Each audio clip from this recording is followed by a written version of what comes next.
పెట్టుకోవద్దు, ఇక మీరు రాదు, ఆకాశంలో కలిసిపోయింది, భూదేవతలో కలిసిపోయింది అని ఏయో మాటలు చెప్పాడు సార్. పెద్ద పెద్ద సీఎంలకే పిఎంలకే నేను చాలా కేసులు నాకు నేను నిరూపించుకున్నాను. మీరు రావాలనుకుంటే వచ్చి పాప కోసం ఏదైనా వెతికి ప్రయత్నం చేయండి, లేదు అంటే మీ పని మీరు చూసుకోండి. ఇక్కడ మాకంటూ హెల్ప్ చేయడానికి చాలా టీంలు ఉన్నాయి. డిపార్ట్మెంట్ అవ్వచ్చు, ప్రభుత్వం అవ్వచ్చు, మీడియా అవ్వచ్చు. Hi hello, welcome back Suman TV. నేను మిశ్రును. ప్రస్తుతం మనం కాకినాడ జిల్లా తుని నియోజకవర్గం దొండవాక పంచాయతీకి సంబంధించి సిహెచ్ అగ్రహారం గ్రామంలో ఏదైతే జ్ఞానేశ్వరి ఇంటి వద్ద ఉన్నాం, చిన్నారి తప్పిపోయిన జ్ఞానేశ్వరికి మేము జ్ఞానేశ్వరిని రప్పిస్తాం. జ్ఞానేశ్వరి ఇక్కడ ఉంది, జ్ఞానేశ్వరి కాకినాడలో ఉంది, కాకినాడ జ్ఞానేశ్వరి రాజమండ్రిలో ఉంది. జ్ఞానేశ్వరికి కొన్ని పూజలు చేస్తాం, జ్ఞానేశ్వరిది రావాలంటే మీరు కొన్ని రకాల పూజలు చేయాలి అని చెప్పుకుంటూ కొంతమంది జ్యోతిష్యులు అని చెప్పి 4-5 రావడం జరిగింది. అలాగే నిన్న ప్రత్యేకించి ఏదైతే గద్వాల నుంచి ఒక ఆయన రావడం జరిగింది. నేను ఇక్కడ ఈ ఏరియాలోనే ఉంటూ పైన పడుకుంటాను, నాకు మంచం ఇవ్వండి, అలాగే చెట్టు కింద తపస్సు చేస్తాను అని చెప్పడం కూడా జరుగుతుంది. అయితే దానికి సంబంధించి ఏదైతే జ్ఞానేశ్వరి తల్లిదండ్రులు ఉన్నారో భయభ్రాంతులు గురవ్వడం, వాళ్ళు ఇబ్బందులకి పెట్టినటువంటి పరిస్థితి మనం చూసుకోవచ్చు.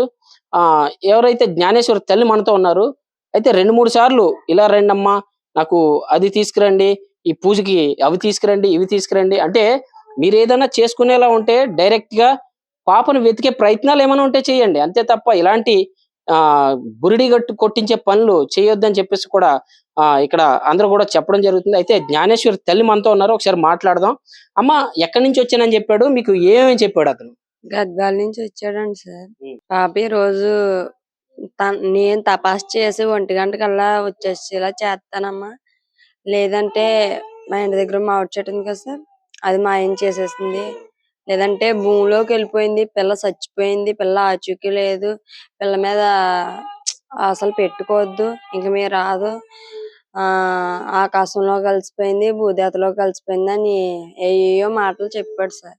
ఉన్న ధైర్యాన్ని కూడా కోల్పోవాలి సార్ అలాంటి మాటలు వింటే. ఒకవేళ అదే జరిగిందా, అదే జరిగి ఉంటదా అన్న భయం సార్. ఆ రోజే నైట్ అక్కడికి వచ్చాడు సార్ ఆయన. ఆ రోజు నైట్ మొత్తం మాకు నిద్ర లేదు సార్. అంటే ఏమైనా జరుగుతున్నా పూజలో అయ్యి అన్నాడు సార్, ఆ పూజలు ఏమైనా జరుగుతుందా, ఎక్కడెక్కడైనా చేసేస్తున్నాడా, లేదంటే మాకేమైనా పిల్లలు ఉన్నారు కదా సార్, చిన్న చిన్న పిల్లలు, వాళ్ళకేమైనా ఇబ్బంది అవుతుందా అని మొత్తం అందరం తెలియజేస్తున్నాం సార్. పడుకున్నా సరే నిద్ర రాలేదు సార్. ఎందుకంటే ఆయన ఏదో పైనుంచి నేను పూజలు చేస్తాను, మంత్రాలు చేస్తాను, తపస్సు చేస్తానని అనేవాడు సార్. అయితే ఆయన ఉన్న ఒక్క రోజు కూడా మేము కంటి మీద నిద్రపోలేదని కూడా ఇక్కడైతే జ్ఞానేశ్వరి తల్లి చెప్పడం జరుగుతుంది. అయితే ఇలాంటి వారి వల్ల మాకు చాలా మనోవేదన కలుగుతుంది. అయితే మాకు ఉన్న ధైర్యాన్ని కూడా కోల్పోతున్నాం అని కూడా చెప్పడం జరిగింది. అలాగే తపస్సు చేస్తానని చెప్పడం, ఇలాంటి మాటలు బురిడి కొట్టించి అది ఇవ్వండి ఇది ఇవ్వండి అనడం కూడా చాలా ప్రమాదకరమైన వ్యక్తులని, ఇలాంటి వాళ్ళని దరిదాపులకు కూడా రానివ్వకూడదని కూడా చెప్పడం జరిగింది. అయితే మళ్ళీ ఒకసారి ఆయన ఇంకేమన్నారు మీతో? అదే అనేవాడు సార్, 1 గంట ఇప్పుడు ఎలా వచ్చేస్తది పాప, బతుకుంటే ఎలా వస్తుంది, అవును సార్, అలా వస్తది, అలా వస్తది, లేదంటే ఒకవేళ రాకపోతే భూమిలోకి పోయి ఉంటది, ఆ చెట్టే మాయం చేసేసింది, చెట్టు కదలలేదంటే సార్, చెట్లు ఎలా మాయం చేస్తాయి సార్, ఇంటి దగ్గర చెట్లు కదులుతాయి సార్. పైకి వెళ్ళేవాడు సార్, పైన చూసుకున్నాడు, మనుషులకి చూసి ఏదో భయంకరంగా చూసేవాడు సార్. మళ్ళీ కిందకు వచ్చేవాడు, మళ్ళీ అలా వెళ్ళేవాడు, మళ్ళీ వచ్చేవాడు, మళ్ళీ భయంకరంగా చూసేవాడు. అలా అక్కడ మా ఆయన గారిని తోటంతా తిరిగిదామని చెప్పేవాడు సార్. మా ఆయన గారు వెళ్ళొద్దంటే మానేశాడు. తోటంతా తిరిగిదాం, పాప ఎక్కడైతే కనిపించలేదో అక్కడికి వెళ్ళి చూసి వస్తాను, నేను తపస్సు చేస్తాను, నాకు తెలుసు పెద్ద పెద్ద సీఎంలకే పిఎంలకే నేను చాలా కేసులు నాకు నేను నిరూపించుకున్నానని చాలా మాటలు చెప్పాడు సార్. ఇలాంటి వాళ్ళకి మీరు ఏం చెప్పదలుచుకున్నారు? దయచేసి ఎవరైనా ఇలా మమ్మల్ని భయపెట్టో లేకపోతే మమ్మల్ని బోడి కొట్టో దయచేసి భయపించకండి. ఎందుకంటే ఎంతో కొంత పాప వస్తదన్న ఆశతో నేను ఉన్నాను. ఎక్కడి నుంచో వచ్చి మాకేదో భయం పెడేసి ఉన్న ఆశను కూడా నిరాశ చెయ్యొద్దు. మీరు రావాలనుకుంటే వచ్చి పాప కోసం ఏమైనా వెతికి ప్రయత్నం చేయండి.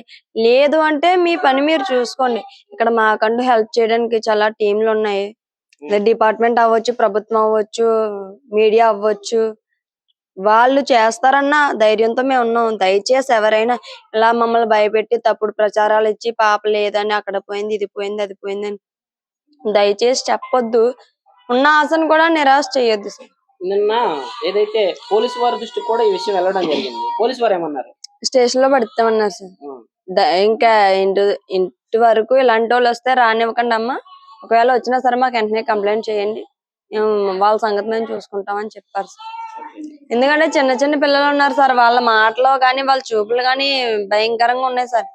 ఎవరిది ఇప్పటికే పాప ఏంటి అని మా టెన్షన్ లో మేము ఉంటే అతను వచ్చి ఆ చెట్టు మాయం చేసేసింది, ఆ పుట్ట మాయం చేసేసింది, ఆ భూమి మాయం చేసేసింది, ఆకాశం మాయం చేసేసింది, పిల్ల రాదో, పిల్ల చనిపోయింది, ఏయో మాటలు చెప్తుంటే ఉన్న భయం ఇంకా భయం పెరిగి ఉన్న ఆశ కూడా నిరాశలు చేసుకోవాల్సి వస్తుంది సార్. అదొకటి చిన్న చిన్న పిల్లలు ఉన్నారు. ఆ పిల్లల కోసం కూడా భయపడాల్సి వస్తుంది. నిన్న సాయంత్రం ఏదైతే పోలీసు వారి చొరవతో ఇలాంటి వాళ్ళని గేట్ బయటికి తోసేసినటువంటి పరిస్థితి అయితే మనం చూసాం. అయితే ఇలాంటి వాళ్ళు ఇక్కడికి రావాలి అనుకుంటే గనక పాపను వెతకడానికి అయితే రండి. పాప ఆచూకీ కనిపెట్టే వాళ్ళు అయితే రండి. దయచేసి ఎట్టి పరిస్థితుల్లోని మమ్మల్ని భయభ్రాంతులకు గురి చేసేవాళ్ళు కానీ ఇక్కడ ఏదైనా లది చేస్తాం, ఇది చేస్తాం, పూజలు చేస్తాం అనేవాళ్ళు మాత్రం ఈ దరిదాపులకు కూడా రావద్దని కూడా తల్లి అయితే చెప్పడం జరుగుతుంది. ఏంటమ్మా? ముఖ్యంగా పూజలు చేస్తాను, నేనేదో హెల్ప్ చేస్తానన్న వాళ్ళు అయితే మా దరిదాపుల్లోకి రావద్దు సార్. అయితే జ్ఞానేశ్వరి తల్లి చెప్పడం ఇది. ఏదైతే పూజలు చేస్తాం, అది చేస్తాం అని మమ్మల్ని బురిడి కొట్టించడానికి అయితే ఇక్కడికి రావద్దు. పాపను వెతికి పెట్టే ప్రయత్నంలో మీరు ఏదైనా హెల్ప్ చేసుకుని చేయగలిగితే ఆ ప్రయత్నం చేసే వాళ్ళు అయితే రండి. మాకు ఇక్కడ చాలా బలగాలు ఉన్నాయి, వాళ్ళందరినీ కూడా డిస్టర్బ్ చేయొద్దు అని కూడా తల్లి చెప్పడం జరుగుతుంది.